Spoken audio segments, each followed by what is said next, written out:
Buenas noches, mi nombre es Merillén Córdoba Mindiola, matriculada en el CEA de UPAR en el programa de Psicología. A continuación presento los dos procesos cognitivos elegidos como son la atención y la percepción. Atención. La atención es un proceso mental muy complejo, que no puede ser reducido a una simple definición, una estructura anatómica concreta y que no puede ser evaluada en una única prueba, ya que engloba diversos procesos distintos.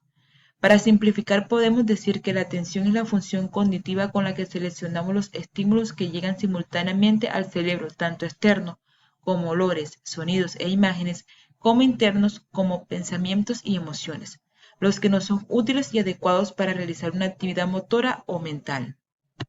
En el fondo, se trata de todo un conjunto de procesos que varían en complejidad y que nos permiten realizar el resto de funciones cognitivas adecuadamente.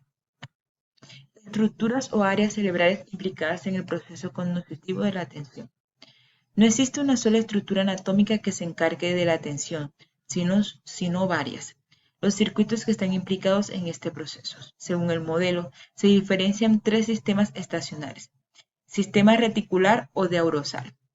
Es el estado o nivel de base de la conciencia que optimiza el procesamiento de los estímulos sensoriales que llegan al corte cerebral. Está formado por el sistema reticular, el tálamo, sistema límbico, los ganglios y el corteza frontal. Sistema estacional posterior. Es el que permite la orientación y localización de los estímulos, sobre todo los visuales. Está implicado en la percepción en la atención visoespacial, el procesamiento y la nueva información. Las principales estructuras relacionadas están en el corteza parietal posterior, el pulminar lateral, el hipocampo y el cingulado anterior. Sistema estacional anterior. Es el que permite dirigir la atención a la acción, regula y controla las áreas que posibilitan tareas cognitivas complejas.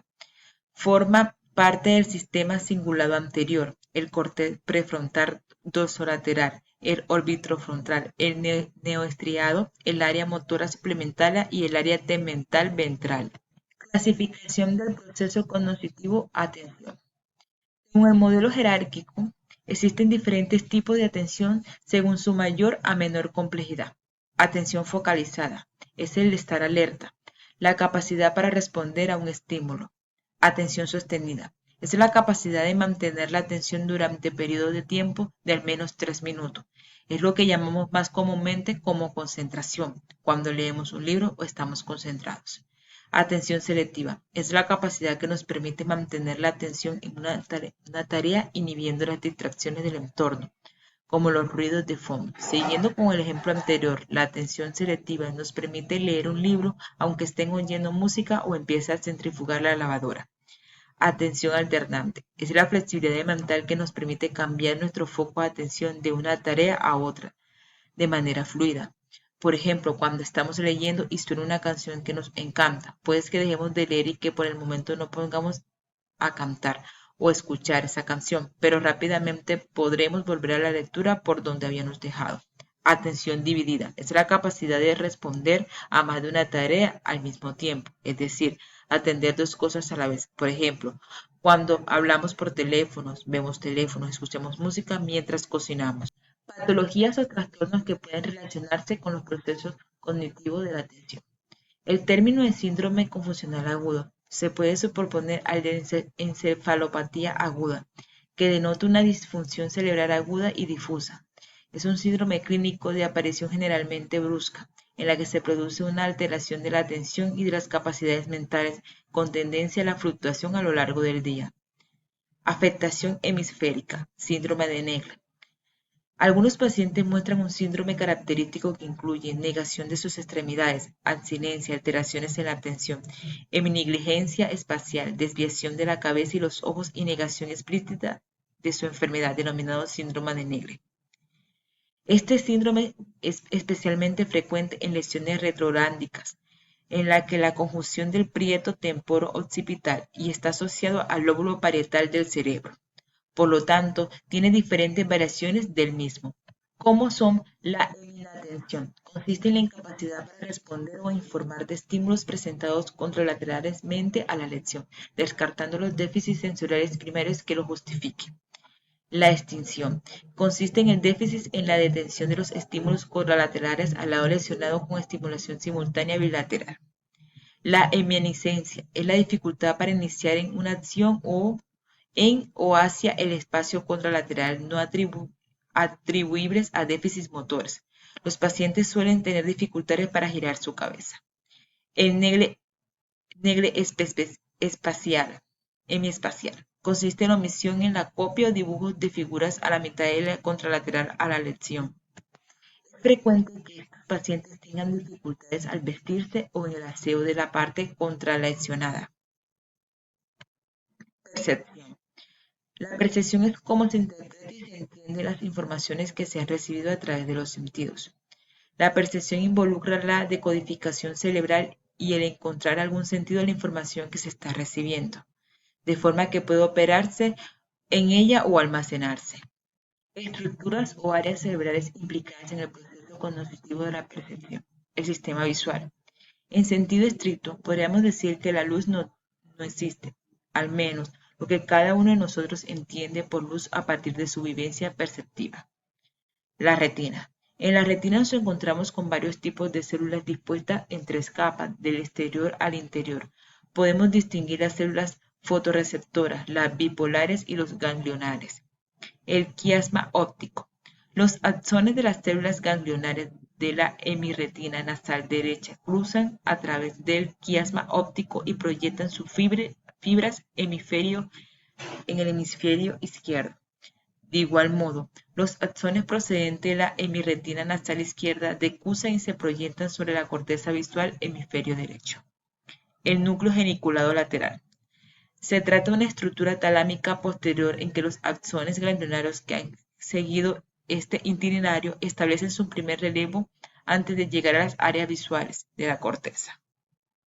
Corteza visual primaria. Si seguimos nuestro trayecto por la vía geniculoestriada, dejamos atrás el NGL, cuyas neuronas proyectan sus axones, agrupadas ahora en las llamadas radiaciones ópticas, hasta la corteza visual primaria, también llamada estriada por las estrías de las sustancias blancas que presentan su cuarta capa, lugar donde terminan su viaje subcortical la mayoría de las radiaciones ópticas. Áreas visuales secundarias.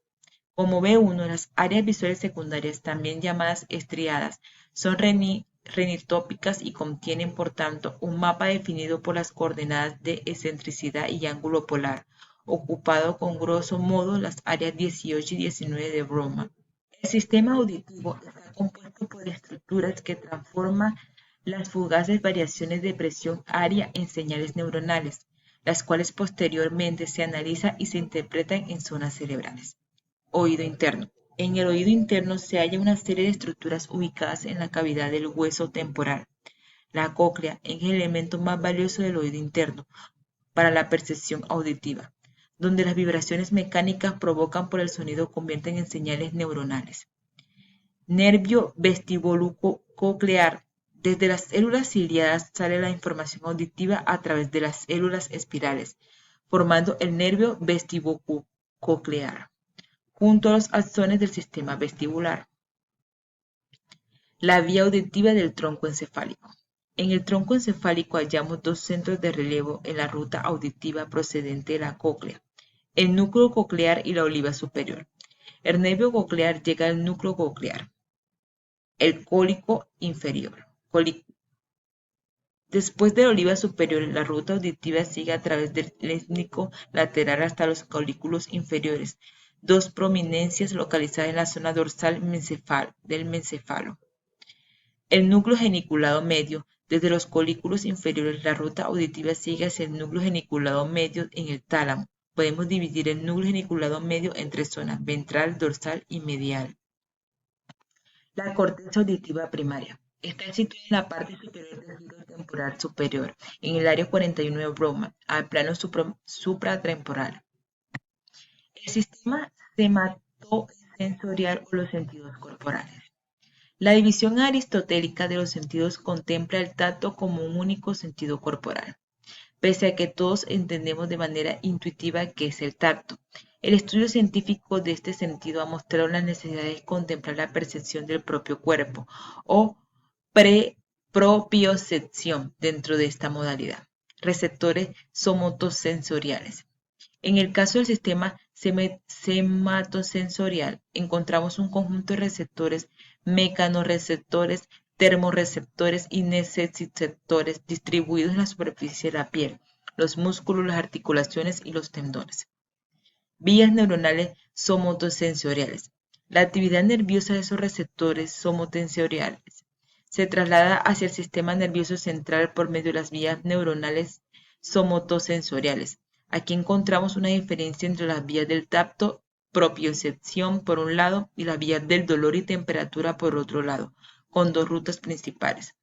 Corteza somotosensorial. El área que recibe la actividad de las vías periféricas somotosensoriales es conocida como corteza somatosensorial y está compuesta por lo que se denomina áreas primarias y secundarias.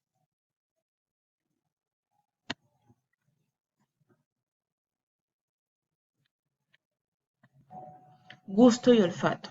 El grado de alteraciones comportamentales como consecuencia de los trastornos gustativos y olfativos no es tan extraordinario como el provocado por otras modalidades sensorioperceptivas. Además, los sistemas del gusto y el olfato no tienen las dimensiones representadas cortical que tiene la visión, la audición y el tacto. Receptores y vías gustativas. El gusto puede considerarse un filtro, aunque no único, para la alimentación que determinará en buena parte las sustancias que pasan por el tracto alimentario y los que rechazan. Las sustancias químicas de los alimentos se disuelven en la saliva y estas disoluciones les permiten alcanzar los receptores. Receptores y vías olfativas. El epitelio olfativo se halla en la parte superior de la cavidad nasal, en el que hallamos unas 6 millones de neuronas olfativas, que tienen algunas particularidades. Se hallan relativamente expuestas al exterior, hecho que los hace especialmente vulnerables a sus toxinas, bacterias y virus. Poseen una remarcable capacidad de regeneración y coexistencia de células receptoras jóvenes, células receptoras maduras y células muertas. Clasificación de los procesos cognitivos: percepción. Percepción visual. Capacidad para interpretar la información que de la luz, espectro visible, puede llegar a nuestros ojos. Oído: percepción auditiva. Capacidad para recibir información que llega a nuestros oídos mediante ondas de frecuencia audibles transmitidas por el aire u otro medio. Tacto: percepción táctil, somatosensorial o áptica. Capacidad para interpretar la información de presión o vibración recibida en la superficie de nuestra piel. Olfato o percepción olfativa. Capacidad para interpretar la información de las sustancias químicas disueltas en el aire. Gusto o percepción gustativa. Capacidad para interpretar la información disuelta en la saliva. Sabor. Otros tipos de percepción. Percepción espacial. Capacidad. Consiste en su relación en el entorno que nos rodea.